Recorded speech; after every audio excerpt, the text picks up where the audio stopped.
if you can learn the language of money, you're going to be light years ahead of your peers. And so I understand the language of money. And so that gives me freedom. I don't have to say yes to anybody that comes along. I can be very deliberate.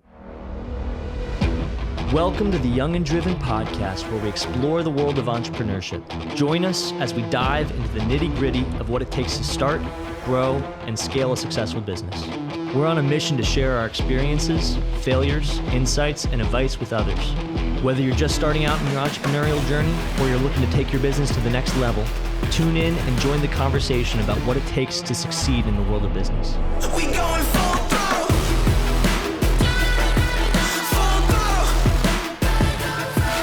Hey guys, welcome to the podcast. Thank you so much for joining. If you are listening to this, it means that you like entrepreneurial things. You want to learn how to go from point A to point B, and you might also like creative things. So in this episode, I'm really excited to have Alex with me. Alex is the creative director for Brandon Turner, and he's also just a lot of the creative and masterminding pieces behind Better Life, which is an incredible organization that I really want to talk about today. So if you like stuff like this, please subscribe, please like, follow, all the things. Honestly, my whole thing is I really don't care if people listen to this. If you like it and you get value, share it to the one person that you talk to about this stuff and give them that same value. If you get something from this, just give it to one person. That's it. I don't actually, honestly, I don't need your ratings. I don't need your reviews. Give value to other people. That's all I care about. So Alex, thanks for joining me. Thanks for spending time with me. I DM'd you yesterday. So this is hot off the press. I did not know who you were, but I saw you on my Instagram feed and I dug into your content and I was like, this dude is legit and I really want to meet him. So thanks so much for being willing to talk to me. I do seem legit, don't I? You are legit, dude. Super legit. Very good to meet you. Glad to be here. Always thankful to add value to somebody. So hopefully I can do that in the show. Awesome. Okay. So first I just want to give me a quick rundown. So I've dug through your content, and so I know a lot of things about you, but I want to just kind of give my community a little background on who you are and what you've done. So you had a video recently, which I really loved, where you talked about you recently turned 40, right? And you're talking about how there's do's and don'ts in that whole process, and you wasted your 20s and then reawoken this whole creative thing in your 30s. Talk to me about the last 20 years and what's gotten you to where you're at today. What year is it? Is it 2003? August? 20 years ago right now, I was in Kabul, Afghanistan for the second time. Wow. Yeah. So that feels like a lifetime ago. Actually, it was a couple of lifetimes ago. Got out of the military. Did okay in the military, but as I'm known to say, a little war goes a long way. Got out of the military and, I thought I was going to be hot shit. Everybody in the world was like, our soldiers, our soldiers, our soldiers. But when you get out and you get to the real world and you get to the market economy, you realize that there's not that many transferable skills of a soldier. Just it's valuable, but they're soft skills. So you get out and you're like, what's my resume look like? It's like, Army, right? I know how to deploy. I'm operationally ready. I have a good attitude. I know how to tackle problems, but those are hard. Those are not good resume things. So I struggled. I sold cars, which was healthy, but the car business is empty and vile and sleazy, and there's no career step from the car business generally, but you learn how to sell. But so that I got. So I stumbled around, did a lot of drinking, a lot of wasting time, and then somewhere around 31, so about 10 years ago, a little over, I got my life together. Decided I was sick of being broke all the time, so I learned finance, got a degree in finance, went into banking. Okay, what did you do for banking? I did a little retail investing, a little retail banking, opening bank accounts, credit cards, whatever. And then I went into commercial bank underwriting. So I would underwrite SBA loans out in Las Vegas. Nice. And I learned the language of money and I learned how to invest. And that was a key part of my life and my ability to then become a creative. So along the way, over the last 10 years, I picked up a camera and found that there's a creativity as a muscle. So even though I am not a feeler, I don't feel the world. I don't tell hyper emotional stories. I'm an analytic at heart. It doesn't mean you can't be creative. So I learned how to blend those two. And I also love people. So most of what I shoot is people and stories about people. And those led me to building a big real estate portfolio, which really allowed me to do creativity on my terms instead of, being a starving artist. And being able to create on your terms lets you say yes and no to things that you want to say yes and no to, rather than things that you have to say yes to in order to pay a mortgage. And that led me to working with more and more entrepreneurs that I liked. And finally, one that had changed my life reached out to me and said, "Hey, you want to move to the island of Maui and start a new podcast with me and just be my full-time camera guy?" And I was like, maybe, let's talk about it. So that process took 9 months, but finally I agreed. Yeah. Why did it take 9 months? It started with a lot of feelers. Are we the right fit? Moving to Maui sounds luxurious, but it's also, it's 8 a.m. here. It's 6 hours. It's 6 hour time zone away. It's a 12-hour flight from the East Coast.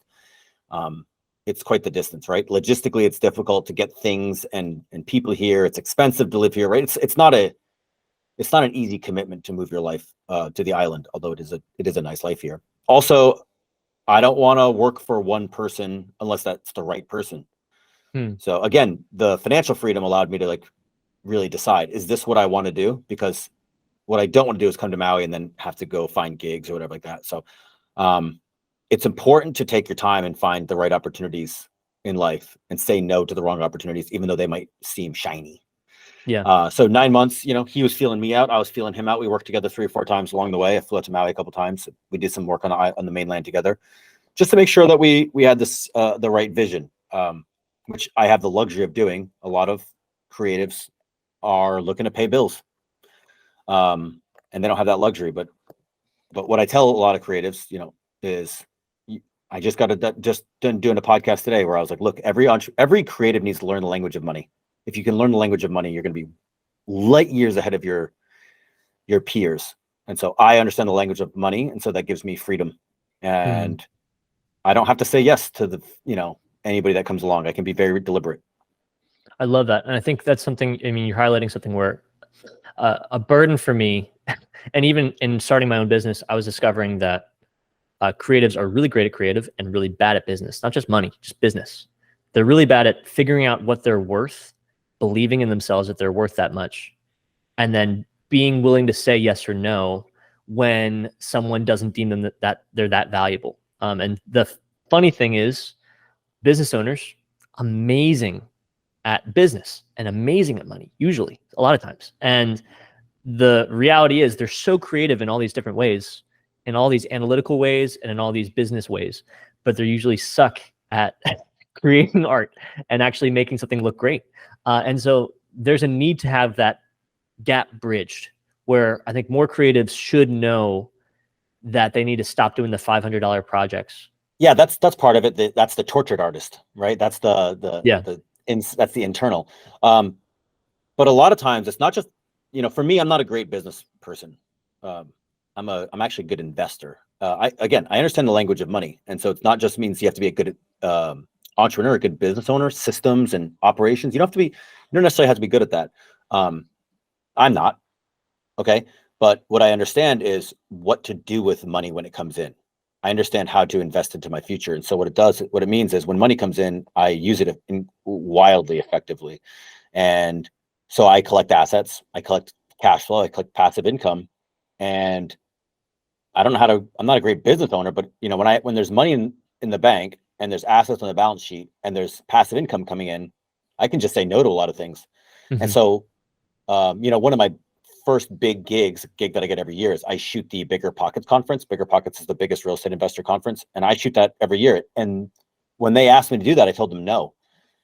And they said, why? And I said, I don't want to do what you want to do. I just want to do what I want to do. So how about I'll just shoot it for free, and then I don't want to hear anything you have to say.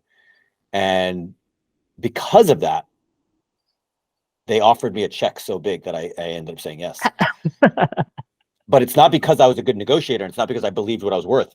In fact, it's because I didn't need the money that I got so much.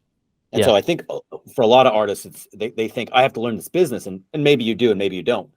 But you have to learn how to spend wisely the money that you do make on assets, on investments, and how to make it work for the future. Say, how would you encourage creatives to think long term? Because investing is a long term strategy, And a lot of times, like you're saying, starving artists, not that everyone's in that spot. I think a lot of people in media, especially people that have been doing it for a certain number of years, they have some kind of tactical, technical niche, and they're usually some level of freelancer. That's the majority of people. They're a great editor, they're a great filmer, they're a great photographer.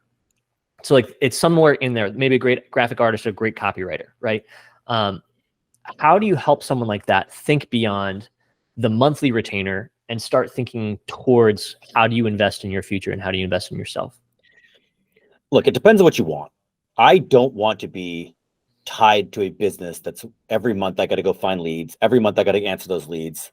And I'm sort of, right now the media industry is thriving because everybody's moving, to it. But I don't know if it'll always be that way. If it was 20 years ago before all these cameras got cheap, it was a much different game. Now it seems easy. What happens when it becomes saturated? How many people are going to get replaced by AI? I don't want to be on a machine that potentially ebbs and flows, even though it doesn't seem like it ebbs and flows. And it will ebb and flow because, again, I think very long term. So how do you get out of that? I think one of the big problems that artists have right now is they're spending all of their time on art. And they should be, everybody needs two hobbies now. You need a hobby that's artistic and you need a hobby that's money. And if you have only one hobby, especially if you don't have kids, you have more than enough time for two hobbies. And so for every time you spend 6 hours in Adobe After Effects dicking around with some hyper unique niche, little like effect or transition that only you care about, you should spend 80% of that time on that. You should cut out 20% of that time and then spend the other 20% on learning money, and not just business, but understanding the language of money. There's very simple books like The Richest Man in Babylon, Rich Dad, Poor Dad, The Simple Path to Wealth. There's books that you can learn about money that can help you think long term. And you know what? This only helps your creative endeavors, especially like everybody's going to start working with the entrepreneurs because the entrepreneurs have all the money. And so, yeah, you can go, do art for maybe an individual and they're going to do it, like you said, a $500 gig. But the reality is they want marketing. So you have to learn the language of your employee, your employer, who's hiring you. And it's like, if you don't speak their language, then you're not going to have that gig long term. You're not going to be able to do that gig to a high degree anyways. So every creative that wants to work with entrepreneurs, which is who I speak to mostly. Actually, what I usually do is speak to entrepreneurs who are trying to hire creatives, but I'm trying to get them to work together. The problem is both people, neither side will learn the other person's language. And it's going to cost both of them. Some of the entrepreneurs can just afford to they can just out-hire. Yep. Most of the entrepreneurs cannot. And they refuse to learn the artist language. Well, the artists are refusing to learn the money language too. The problem with the artist is they starve. The entrepreneur is like, well, I don't have content that looks that good, or I don't have as good a content as I want. The artist is like, I don't have work or money. And then I don't get to create. And then you create then you're selling from a place of desperation. So and people can see desperation from a mile away.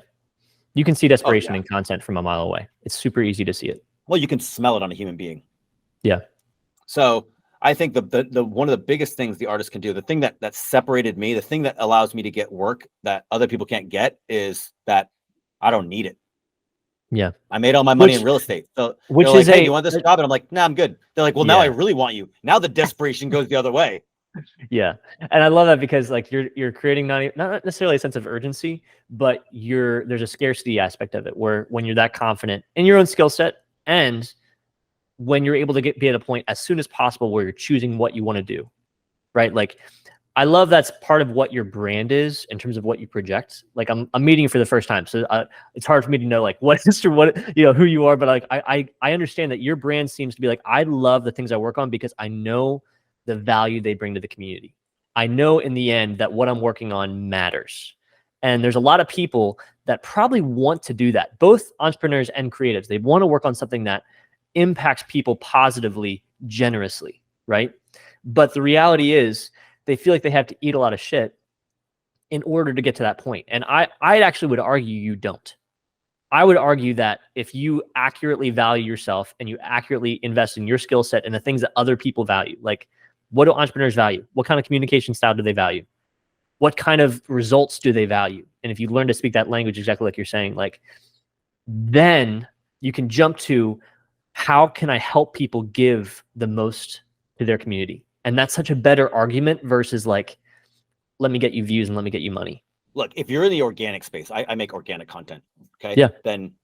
Then if you're absolutely the best in the world, you're still guessing what works and what doesn't work. There's a lot of content that goes viral that is low production quality done on a cell phone. It's like, if you're making organic content and you're like an artist, like I'm an artist, I make organic content.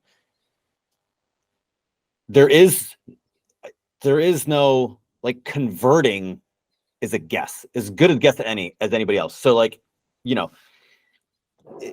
this idea that you like have some secret magic trick that you're going to make a piece of art that always converts, it's very unlikely. If you want to sell the idea that you can convert your content, then you need to learn how to do paid ads.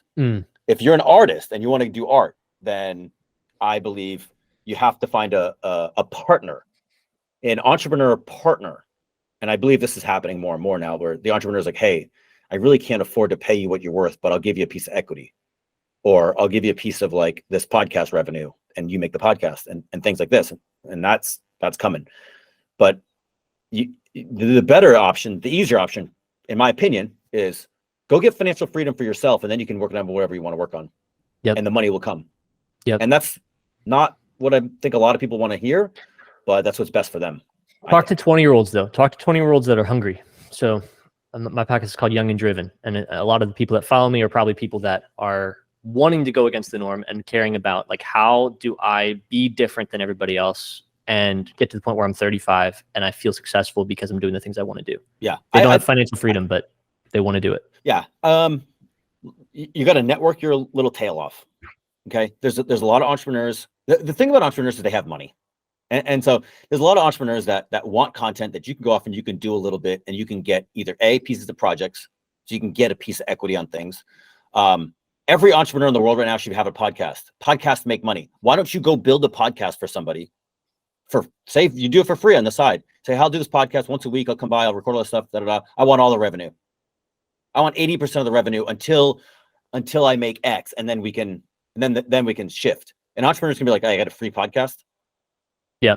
Okay, we'll do that. Or what's it cost for a transistor subscription? It's nothing. Or YouTube, it's nothing. So there's a lot of ways for you to go add value on your terms that don't cost that much money, that have a lot of upside. Now, if the idea is like, I think the problem is people they want quick money.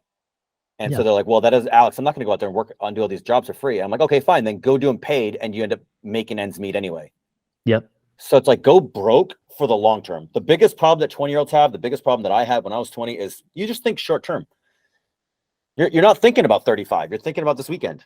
And the person who thinks for like, here's my pitch. Now, I messed up my 20s. Okay. I turned 30 and I started thinking about the 30-year game. I'm like, how can I buy a bunch of assets so I can retire with 20, 30 million? Okay. Bought a bunch of assets. I kind of have that plan. It's not done, but like, I'm just going to buy a couple $100,000 house every year for the rest of my life. And I'll be worth 30, 50 million somewhere in there. And that'll only get better that'll get bigger as I get better. But I don't think the 30-year game now. Now I'm 40 and I'm going to live to 120. So now I'm thinking the 80-year game. Okay. And so the biggest thing that a 20-year-old can do is think, what do I have to do to set myself up so that I'm good when I'm 50? What do those actions look like? And that is like consistent investing in both self and a balance sheet, right? That is relationships, right? Building those big relationships, and like self-education. And so this is why I say, like, yeah, you got to make ends meet, and you can do it with a camera, but you got to learn the language of money. Which is the language of the entrepreneur. You got to build those big relationships. Who's in the field that's growing, or that you see that has a need for content? Well, I'll tell you, first off, it's every entrepreneur has a need for content. So what can you do? And they don't want to learn how to do it. Yeah. And because it's organic, it doesn't convert. So they look at it, a balance sheet, and they go, there's no ROI. Right now, we all know there's a huge ROI. They know it's a huge ROI. It's incalculable though, right? It's like, hey, do this podcast as a loss leader, and in 10 years, you'll be filthy rich. Somebody's going to run it. So you can be the person to go in there and do this sort of things. This idea that you're going to run out there and do 30 reels for a person for free and it's going to convert, terrible idea. You got to think longer than that. You got to think longer than that. I know I'm rambling. I'm sorry. You got to do. No, I longer love than that. I love that. I think that's super helpful just because there's an element where you want to give free value, and that's super important, but also understanding like why I do think that someone who invests time to do short form content and learn how to make the best captions for short form content misses the point. Because short form content takes effort, takes a lot of time, and it doesn't actually build value because that is a saturated community. Whereas if you learn how to tell stories, if you learn how to connect people with an audience, so like you have a subject that's compelling and you learn how to make a compelling subject more compelling on camera and in media, that's a skill set that's so much better than I was in After Effects and I was able to, create a killer graphic video. Like, it's just, you're going to do great on that, but like, that's if you want to do corporate stuff. If you want to actually be a creative who tells stories, like someone that I've been following a lot recently, just because I love going back into his old stuff, I love Casey Neistat. Casey Neistat's done Casey's this amazing. so well, where he's just like, it's none of this extra BS of this trend, this thing. It's just intrinsically like, how can I tell this story in the most compelling way possible on a daily basis? And that's a skill set that not many people have. Casey uses a cell phone, a cheapo little camera. Like he's not a gear junkie. No. And he dominates. He dominates because he's a good storyteller.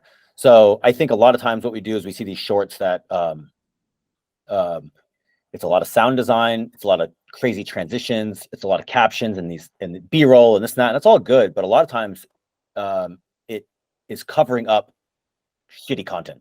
Yep. Yeah. Do you want to be a person who is just trying to grab the low hanging attention of somebody who, like, it's lowbrow TV? Yeah. It's 16 and pregnant. It's just like, look at this. It's bright. Yeah. It's bright and it moves fast. It's like, dude, these are, is this really your audience? Brandon and I do this a lot of times. Like, our audience, do we really need the most eyeballs or do we need the right eyeballs? Right. Yep. Brandon's investors at ODC, you have to be a millionaire to invest. Yeah. I'm not trying to shiny object these people into a big audience is fine, but we do a tremendous amount of Brandon's going to buy, I think he's going to clear off $1 billion in real estate next year. And he's going to do it with a 300,000 person Instagram. 300,000 is a lot, but it's not a million. Yeah. Yep. So yeah, I love that. And I think like you're tapping on something that I really believe in, which is it's so much more valuable to have an engaged audience of even 10 to 30,000 people. If you have 10 to 30,000 people that are active in your community, that's so much better than having 700,000 passive people, because you're not a caricature and you're not an aesthetic. You're someone that's actually has a community that's monetizable and can grow. Hot chicks of Instagram see this a lot, right? I have 3 million followers. I'm like, they don't buy anything from you, nor will they. Yeah. They're just here to see you, hopefully naked. Yeah. I'm so sorry. Right. And we know this. We've seen people with 10x Brandon's audience that they can't convert a fraction of what he converts. Yeah. And this is the difference. This is the shiny object. The artist has the same problem. They're like, I'm going to go do this thing that looks shiny. It's like, dude, you're getting caught in the trap. Go talk to the entrepreneur that has a real mission. And this is another thing that we all know it, but it's important to say out loud. There's only 2 reasons to create content: ego or marketing. Are you doing it for ego, for yourself, or are you doing it as a funnel to get people to a business? Now, the question what the entrepreneur needs to do, or excuse me, what the creative needs to do, the creative who wants to work for entrepreneurs, they need to first figure out who's doing it for ego and who's doing it for marketing, and get rid of everybody who's doing it for ego, because ego is inconsistent and it doesn't serve the audience. It only serves them, and there's a very low ceiling. So then you need to find out the ones that are doing it for marketing, and then you need to find out if their purpose, their why, their drive, their motive is aligned with yours, and the biggest one that you can align yourself with. So Brandon says, hey, I'm gonna start this Better Life Tribe. We're gonna start a podcast. We're gonna get 10,000 members who pay an average of $500 a month. That's $60 million per year. We're gonna run the business on $10 million a year, and we're gonna give $50 million away every year for to fight human trafficking. I can get behind that. Yeah. I can get behind that. So let's create content that only has to do with getting those 10,000 people. Yeah. I don't care about I don't care about, and he has 300,000 on his Instagram list. I'm like, I need, I don't know what that number is. Is that 3%. 30%? 3%. 3%, bro. I need 3% of his audience to convert into those members. So I am not trying to, this is the warning that I say to the creative that spends all this time on After Effects or all these time in these things, that it's important to do your artistic talents and tinker, and that's an important part of it. But when it comes down to it, is nobody's paying extra for those things, so they are for you. So make sure that you don't tinker in the same way that people doom scroll. You're just screwing around. You have to be deliberate. Go get your 10,000 people. 10,000 people can change the world. You don't need 1 million. You don't need to go get clicks. Look at it. It's got so many likes. It's like they don't convert. I don't care. Is it easier to convert or is it easier to grow? So if you have a small audience and you're saying I want to get to 30,000 followers, is that easier than converting 3% on 300,000? It is easier. It is easier to tell content. I'm gonna give you a different answer. I had an email list of 300 people for my old blog. I did no SEO. I did no marketing. I just wrote on the internet. I shared on my Facebook. People found it. I took 300 people. I converted 40 of those people, invested $100,000 with me into a real estate deal. Right. So I raised, actually, no, it's not on average. It was less than that actually, but most of them actually invested 50, not 100, excuse me. But we raised $1.5 million from an email list of 350 people, 300 people. So I think it's easier to convert the right people. It's a mistake to grow the wrong people. You want to grow, dude, just go hire one of those bot farms and get 400,000 followers. Dude, I hate those. They DM me every single day. I can't stand them because it's so, like, what's the point? What's the point of doing that? It's like, that's my point. What's the point of having 1 million followers that I hate the term followers. Like, what are they following you to do? Yeah. Right. They won't do anything that you advocate, because you're not advocating for anything. You're just showing up and you're either entertaining. Like, look, it's important to entertain if you're an entertainer, but if you're trying to be an entrepreneur, you're trying to create value. And so if you can't get that value out to somebody, then, like, what's the point? And so I think it's really important to go get the right people. And I say this with my I work with a lot of real estate investors, and they're all trying to raise money, and they're like, I need this big email list so that I can get these people. I'm like, you don't need a big email list. Actually, if you only had one person and that person was, say, Warren Buffett, and he believed in you, you'd have all the money you'd ever need. You'd have more money than you would know what to do with. So you don't need a big email list. You need an efficient, email list, follower list, whatever it is. Okay. I want to ask you, I want to cut you off and ask you about it. What are your thoughts on cold DMs and cold emails? Because that's a big target for Instagram in particular. And it's a big thing where, like, especially you'll see a lot of entrepreneurs, I'm not going to call them out, but, like, you'll see a lot of them say, like, DM me this word, and it just turns into a sales funnel for them. What are your thoughts on that? Those are two different things. We are starting to do the, what's the word for it? There's a app that lets you, DM me whatever it is to get something. I think that's wise, right? Because, again, the whole point is, I have a product. It's called the Better Life Tribe. I have a product. It's $300 a month right now, and you get access to a community. You get access to events. You get a lot of free real estate courses. You get mentor calls. You get an accountability pod. Like, it's a high value for only $300 a month. I believe in this product. I want to sell this product. I have to send you through a funnel to do it. You're not going to know that it exists unless I say. And so what it does is, what DM Me Tribe, what that does is it converts. It shows me how many people on my follower list are passive versus active followers. Yep. Right. I want the active followers. So I believe that getting people into the funnel, getting your leads, is important. Cold DMs, I think I've not done them. My experience is they don't work. My experience is that I don't like when they happen to me. Yeah. So my guess is that they're fairly inefficient. I've not seen a good one yet. I DM'd you though. Hey, I was technically a cold DM. I came out of the blue. Yeah, that's a good point. I think, okay, let me rephrase. I think copy paste, spam, like cold solicitation. No, but you were cold DMing in terms of, like, hey, human being, I'm another human being. I thought this piece of content was interesting. I'm curious about this whatever the case. Like that to me is that's just good old fashioned making friends. Yeah. Yeah. That's, I love you it. know, I love making friends. I mean, the internet is great for, you know, if you're going to call it cold DM making friends, I do it every single day. Yeah. But if you're like, hey, Alexander, as soon as you call me Alexander, I know you don't know my content. Right. I write Alexander most places, but I always go by Alex and by people that know me. Anybody that knows me knows that I'm Alex. So as soon as I hear, hey, Alexander, I do this, you need more followers, I can sell you more followers. You need more leads, I can sell you leads. You're in real estate because I read your profile for half a second. If I can sense that this is a solicitation and not a human being, I delete. I'm the same way. I'm the same way. Sometimes I talk usually like some setter, and I'm like, I need to talk this kid off a ledge and tell him to quit. That's what I try. It's like, dude, stop it. You can do more than this. Yeah. I don't want to knock anybody for doing business that I don't want to take money out of anybody's hands. So if it works for you, like, great. I don't know it, to be honest. I don't do cold DMs. I don't have a business like that. I don't get leads that way. So like, I'm just speaking purely from one side of it, which is I don't like when it happens to me. But my guess is if it didn't work, then nobody would do it. So it must be working for some people. If it's working for you, nobody likes spam. But it also spam sells.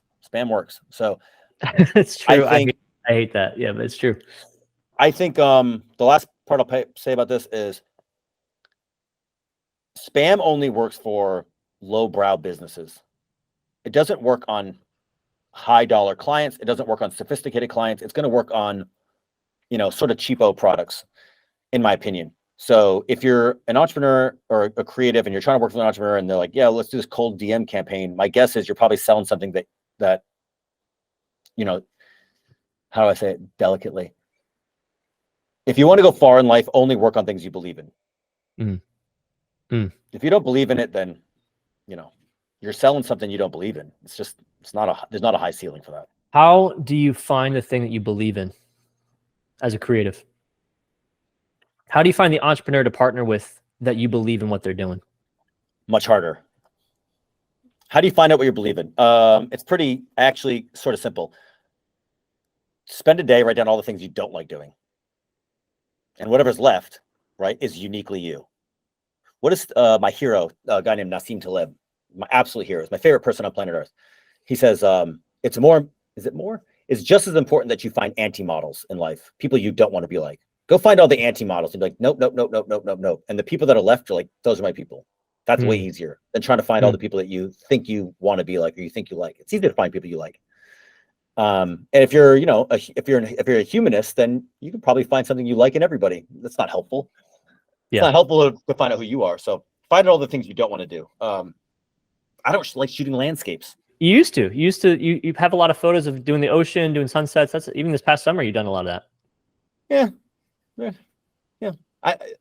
I have some landscape photographers, like real landscape photographers. No, I take pictures of people. And so I figured out quickly on, I'm like, people, put people on camera, tell stories about people. So finding out what you want to do as an artist is not that hard. It's like, you know, just take some time and think about like, what's your perfect gig? What's your perfect job? If you had all the money in the world, what would you create? And it's like, there's themes. You'll find them real quick. You'll find out real quick what you like to shoot and what you don't like to shoot. Finding the entrepreneur that matches with you, much harder. And we're in a very weird space right now where the entrepreneurs, every single entrepreneur on planet Earth knows that they need content. A fraction, a tiny, teeny, tiny, small little fraction of them are doing it. So you, as the creator, need to go create content, create a platform, create an approach for them, because they want it, but they don't know how to do it. They don't even know how to ask for help. And a lot of times they've hired somebody once or twice and it's gone badly. And so they're like, and they're trying to do it themselves. So I think right now, a creative is in a really interesting position where they have the pick of the litter. They can go to a lot of entrepreneurs and say, you need content, you're not doing it. I can solve that problem for you. In 10 years, it'll be much harder. In 10 years, it'll be much, much harder. And I'm trying to make it harder. I'm trying to get the entrepreneurs and the creatives to talk together in new ways. So I'm making this problem harder for you. But right now, it is a wild west. The other problem, I think, and this is why creatives need to speak the language of money and understand how entrepreneurship and business works, is because there's a tendency, I think, I'm speculating, to look at the Ryan Pinedas, the Alex Hormozis, the Gary V's, and be like, oh, all the good entrepreneurs they already have creatives people. They're not thinking of all, again, the people that are just as good, right? There's way more entrepreneurs in the world that make way more money than Alex Hormozi that you don't know about. Yeah. Way more. Thousands, hundreds of thousands. Yep. Because they don't have content. Go make content about them. Go find them. So I think it's easy to look at the success of the 50 or 100 guys that have already done it and gals that have already done it, that are leading the industry and thinking it's done. It's like, it's not done. It's not even close to done. There's a revolution happening. Pineda only started making content 3 years ago. Hormozi only started making content 3-4 years ago. We are day one. Yeah. What I love this. I want to add to what you said previously. You said, find out what kind of content you want to make. I would probably even go further, and I would say, like, this applies to both creatives and entrepreneurs. I would say, who do you want to help? Because a lot of times that's what I talk to business owners about. And they say, I just want to sell. I want revenue. I want to drive it. I'm saying, nope. That if you're wanting to sell, people can smell an ad from a mile away. It's not going to help you because they're tired of ads. People are tired of scrolling and seeing the sponsorships and saying, buy my thing. I love the starting from a base point. And I think creatives should do this as well. Who do you want to help? What mission do you align with? And I think you're someone that I respect in this regard because you found the mission that you align with. A Better Life gives so much, all the proceeds, 100% of the proceeds, to sex trafficking and combating it. Right? That's incredible. And that's something where it's like, okay, you have a defined mission of who you want to help. If all of your content, it doesn't have to be. It can be a bunch of all the other stuff and all the other resources you provide. But if all of your content supports that message, that's impressive. And that's something where, like, every single day I'd be like, yep, I'm creating something that's for a bigger purpose and for a bigger cause than myself. That's beautiful. And I think more creatives should, rather than saying, like, what kind of content do I want to make? What kind of piece do I want to, like, not even like the tone of what you want to say. What's a group of people? What's a type of person? What's a problem that you want to fix? And if you can fix that problem better than anybody else, you're going to make a lot of money. At the core of all sales is problem solving. So again, find the entrepreneur, like you're saying, that's solving the problem that you want to help solve. The reason I got linked up with Brandon is because he was on a show called Bigger Pockets for 10 years, and he helped people get financial freedom through real estate. I was somebody who benefited. Yep. So when he's like, hey, I'm going to go do this other thing. And I'm like, this guy already way outgives what he takes. So that's a really good point. I really like that. Find the entrepreneur who's solving the problem you want to help solve, which is generally helping people. I keep saying adding value, but I think we're saying the same thing. Like, yeah, we're all trying to solve problems. How did Brandon find you? I was asked to be on the very famous Bigger Pockets podcast in 2018. And what made him identify you as a creative that he needed to be on you, like you need to be on his team? First, people don't hire the best creative. They hire the best creative that they know. So we knew each other. It helped that I speak both languages. He knows a lot of creative people, right? But they're flaky. Yep. They're unreliable, right? Because they're just like, let me go make this. Let me go make this. Let me go make this. Let me go this. And I'm like, no, I am doing content for real estate and entrepreneurs. And that's mostly all I do. So he's like, well, I'm a real estate entrepreneur. I make content for me. So it just very, very aligned, right? Which is kind of like what you said. It's like, find the problem you want to solve. If you could say, hey, I want to solve this problem, and everybody I work with sort of like solves this problem, then the person who's the best at it will find you. So that was good. The second one, I think there's some other benefits, like I don't have kids, so I can dedicate a lot of my life to the mission. That helps. And I think my military experience, I don't scare easy. I was actually going to bring up your military experience because I was thinking, like, how much the diligence required in that, and like you're saying, you're analytical, you're militant in a lot of different things. Those soft skills directly translate to client success. It directly does. If you know how to handle situations that are stressful, and you're like, you even said at the beginning of the podcast, you said, I think everybody should experience a little bit of war, just because it gives you perspective. Well, I said a little war goes a long way. I don't know if everybody should experience it, but it is Okay, well, valuable yeah. if you do. But I'm saying, like, in that same extent, like, I'm sure that experience drives your creativity to the point where you're going to stand out as not flaky, as someone who is disciplined in very specific things. Maybe you're not operationally minded. Maybe you're not like, I love organization and I love I love all these different things. But like at the same time, you're gonna follow through on a deeper level on the things that are probably really important to a specific creative.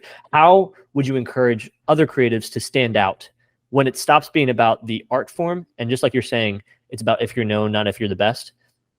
There's so many people that are better than me. There's so many people that are better than my team, right? I think we're the best, but it's because I hire people that I know. How do you help people stand out when it stops becoming about the product result and it starts becoming about the person? First off, it's always about the people. It's always about the person. People don't hire cameras. They hire people. People don't, same thing with real estate, right? People don't invest in real estate. They invest in people. So one of the things that sells most is confidence. So what I think for a lot of younger camera people is they walk around timid. They're timid with their camera and they're timid with the people on set, right? They can't direct. They can't say, go here, do this. That sucked. Say it again.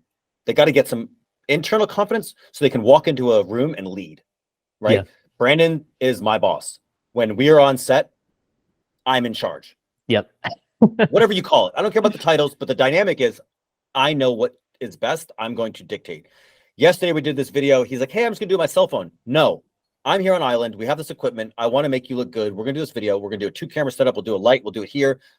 No, you have to be able to say, you have to be able to lead. And that comes from internal confidence, right? So again, the three things that everybody can do to make themselves more confident: go to the gym, physical, health is wealth, right? Learn how to save and invest your own money, even if it's a small amount, right? But if you have money, then you're not desperate for money.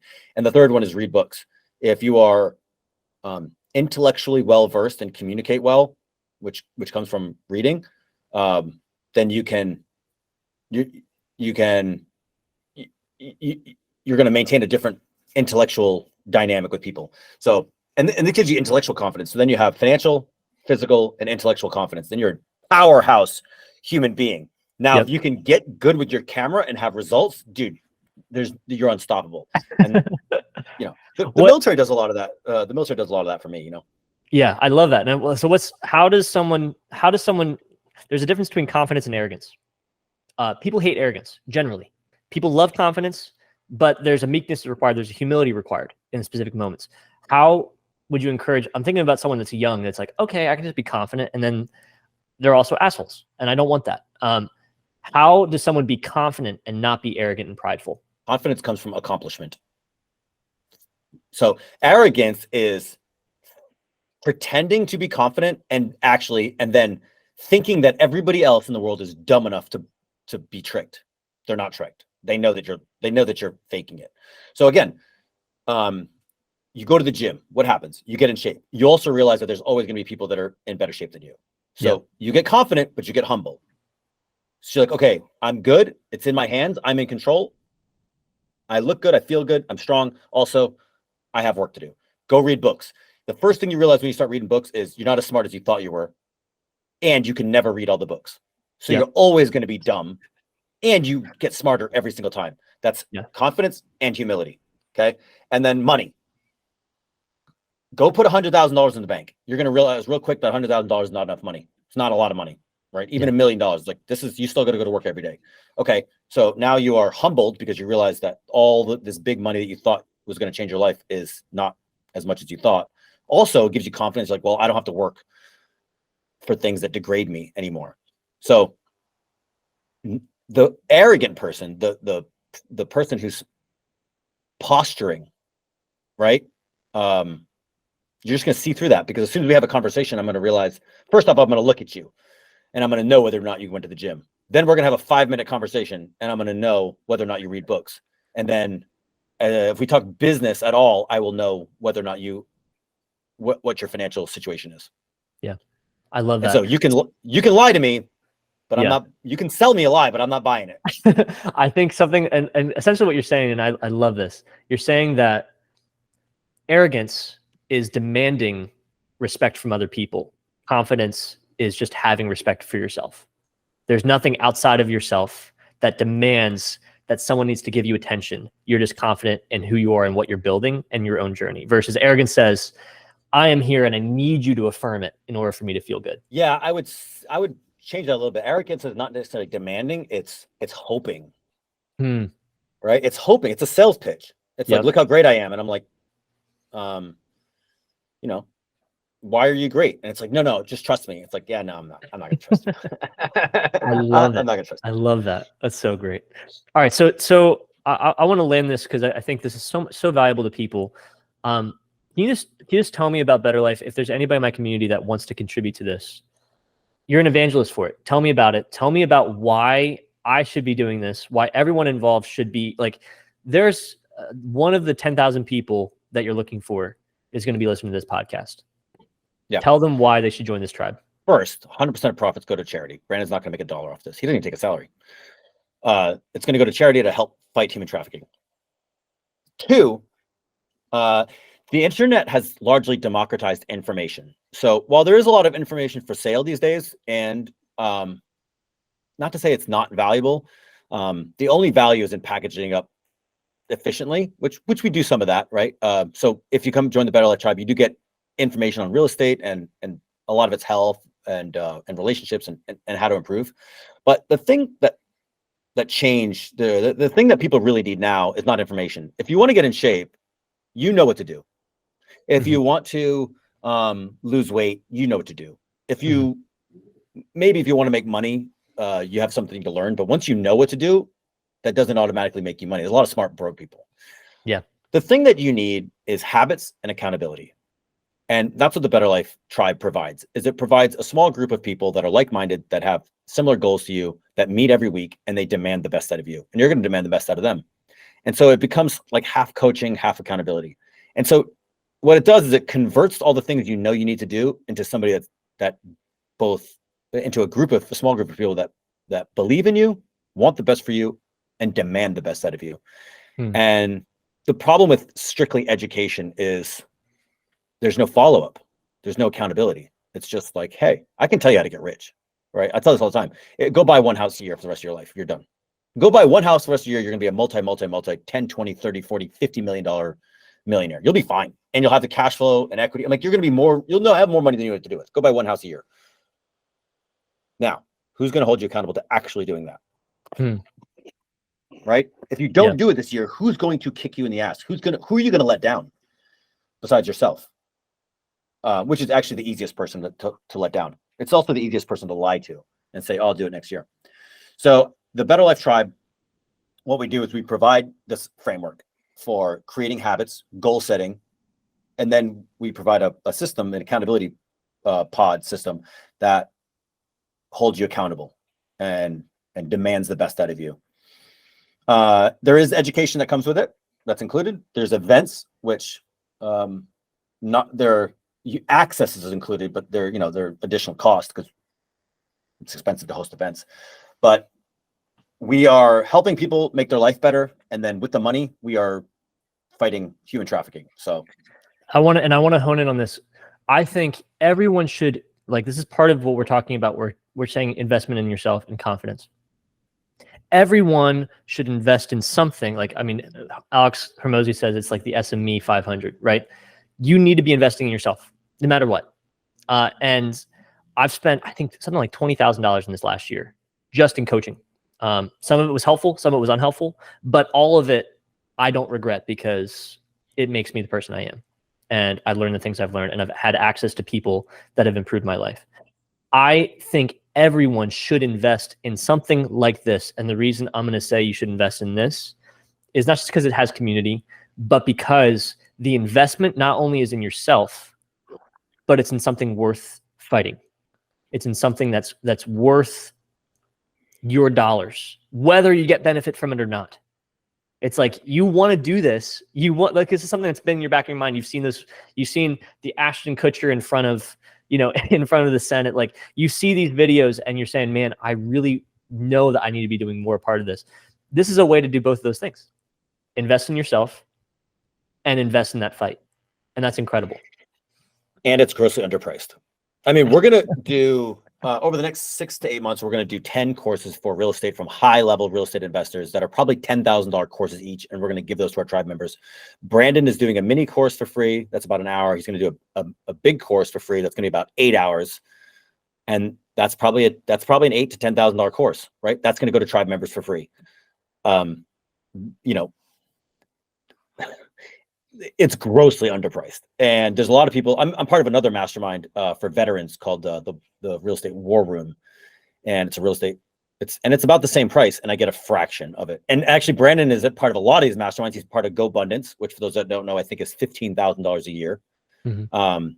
You have to have a $2 million net worth just to join. He's part of something called the Wellspring, which is $35,000 a year, right? Very small group, and he's like, I get more out of our tribe than I do those two groups. I the importance of community and accountability. Like, people crave information, and a lot of times with the e-learning courses, people just desire information. That's all they care about. That's all they want. I'm going to pay X amount because I want the info. But the community aspect and the accountability aspect are actually the two most important things, because information's free. A lot of the stuff that's probably being shared in this course, you can find if you scour the internet. You can find it somewhere. But if you listen to every Bigger Pockets podcast, you can probably get a lot of the real estate knowledge for free if you compile it together. But it's consolidated info, condensed in a way that's easily devoured by you, plus all this other stuff in addition. I love that. And I'm hopeful that people take advantage. So I'll link it below, but I just think in any way, just support it. It's something that's worth following. It's something that's worth being a part of, because there's a free, broader community that you can just know that this is something, like, awareness of it. Like, they're just looking for 10,000 people. They're looking for 10,000 people. If that's all it takes, there's 10,000 people in the world that deserve to hear this. There's 10,000 people in the world that deserve to go to a conference, and you deserve to be united and have this information, not only to better themselves, but to fight against something that's important. So I'm passionate about that. You're firing me up. This is something that is just like, I want creatives to do this. Creatives, like, if you're thinking about it and you're listening to this, it's worth your time to create one piece of content that promotes this for free. It's worth your time. That's beneficial to you to just, like, it could be 30 second, do a 30-second reel. It could be a graphic. It could be something. Put out one post that says, hey, better life. You should do it. Join this tribe. Follow here. Just do it, because guess what? It's going to add to your portfolio. It's doing what we're talking about, where it's doing something for Brandon, who's someone who's a good dude. And it's helped a lot of people. And then at the same time, you might not have the money to contribute, but that's a way for you to artistically contribute and grow your creativity in the process. So please do it. Alex, thanks for joining me, man. I really appreciate you. Thanks for being genuine. Came through in your content. It came through in your DMs. And it comes through in this hour that I just spent with you. So thank you so much for being the person that you are and giving value relentlessly. It's really beneficial to me, and it's going to be really beneficial to more people. It's so easy, baby. No, I appreciate you. This is great. Just got to come on here and just, podcasts are easy. Just come on here and be you. So easy. Yeah. Where can people find you? Plug yourself. Yeah, Instagram right now, I am building a platform called Content Matters, and I do want to solve this problem between content creators and entrepreneurs, but it's really not that done yet. So Instagram, Alex Scott Felix. I'm easy to find. Cool. It'll be linked. All right. Thanks, everybody. Really appreciate you. Like and follow.